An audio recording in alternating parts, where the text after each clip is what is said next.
And the last question is sort of addressing the reputation and ethical risks of doing business at all. In some countries, it is not possible if you are an ethical corporation at various times to do business. We stopped doing business for a long period of time in Nigeria.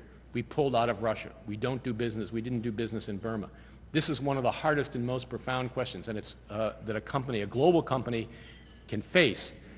And again, it's enlightened self-interest. It's not a moral judgment, because there are many countries which are good and which are bad, but you have to make a judgment about why shall we not do business, for example, in Iran. We pulled out of Iran about 4 years ago for a variety of reasons, some of them ethical and some of them because we were doing business there under a loophole from the U.S. Congress. That loophole could be closed at any moment and we would leave our customers high and dry. So it was a combination of things.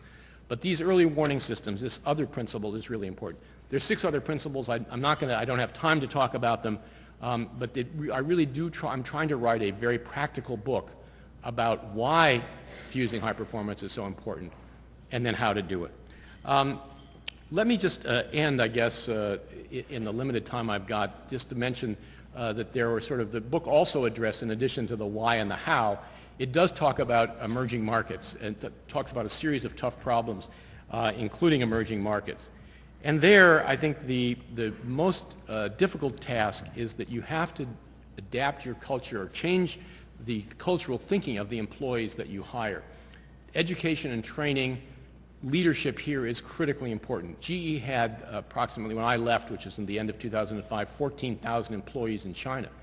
Of those 14,000, I dare say that 13,980 of them were local nationals. And many of them had come from Chinese companies or from European companies that had a different culture in terms of performance and integrity than we did. So we had to spend an enormous amount of time educating, training, and making them understand the uniform global culture that we had, because you must have a uniform global culture to have performance with integrity. We tried not to say to them, if there are conflicts of interest in your country, that's wrong. We would just say that's not the way we do business. We don't say that your culture is incorrect. That's just not the way we can do business as a global company. Yes, you may pay off people for distribution, other kinds of things. That's not the way we do things as a global company. We have a uniform global standard. So that is a critically important part of work in emerging markets. So I think that there are many things to say about emerging markets, but I think one of the other comments I'd make is that while it's great to talk a lot of the affirmative things that are being discussed here, and I'm all for, as I said, taking steps beyond what the law requires, one of the first rules of global companies is that you must comply with local law. And we took that very seriously, even if the law was not enforced. And there are, of course, U.S. laws that apply in emerging markets, export control laws, anti-bribery laws, whatever the case may be, discrimination laws depending on what the subset of employees were. And so we shouldn't diminish the amount of time and effort that it takes to set up systems and processes, embed them in the business to comply with law. We should not diminish that as somehow, oh well, that just happens automatically. It doesn't happen automatically. It requires tremendous resources and leadership. Okay, let me just end by saying that the point of the book is also to deal with sort of 4 major debates in corporate life today. And 2 of them are very relevant to this meeting. The first 2, which I'll just get out of the way, is number 1, this governance question. What I call the third dimension of governance, from the CEO on down, is really more important than the board and the audit committee. And we've had, I think, a real mistake in what we've focused on in the governance debate since Enron. Yes, bad CEOs can create problems, but what really has to happen is not the relationship between the board and the CEO. It's choosing the right CEO and then having the CEO drive this performance with integrity deep into the company. So a change in the governance debate. A second thing is that we ought to have not just pay for performance, we ought to have pay for performance with integrity, and we ought to change the spec of the CEO. Steve and I were talking about the financial crisis. We've had a bunch of CEOs who basically let greed overwhelm them, who didn't have the discipline to understand the financial risks that were involved, and we are now, in the Wall Street Journal this morning calling, or yesterday morning calling, the greatest crisis, financial crisis facing the United States since the 30s. So you have to change the spec of the CEO, somebody who can balance the entrepreneurial, creative, and innovative side of capitalism, which is critical, but with the discipline side, whether it's financial discipline or in the integrity disciplines that I've talked about. And then we need to compensate people for that balance, not just for the performance, not just on stock price and cash flow, but also on, have they created the culture? Do they have the right systems and processes? How do they compare to their peers?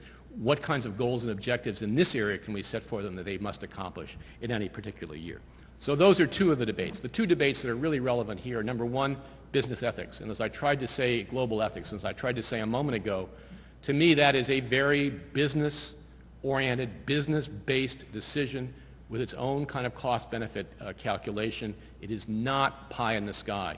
It really needs to be surfaced and debated, and you can have great debates about whether or not we should ask our suppliers in China to have no child labor, no prison labor, certain EHS standards. No, there's no legal requirement that we do that, but we should do that, and why should we do it, or should we not do it? You can engage and have a tremendous debate on that question.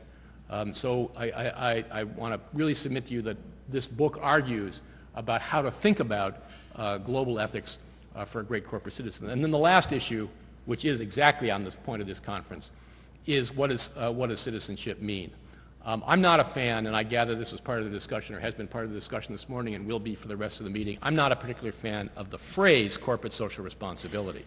I think that to me the elements of corporate citizenship are this high performance with high integrity. Three elements: basically strong economic performance, adherence to the formal rules, and taking ethical steps, adopting ethical standards, global ethical standards, beyond what the law requires.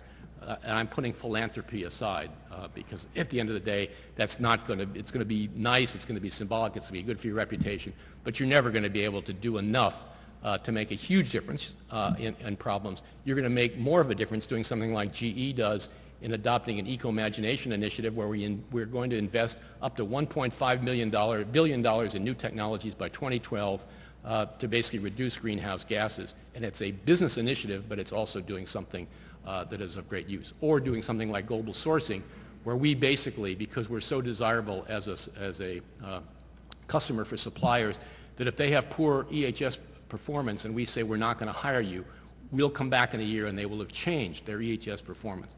That's using business leverage in a way that makes sense for us, and it makes sense for us and for them, and it does something, I think, that's useful in their society.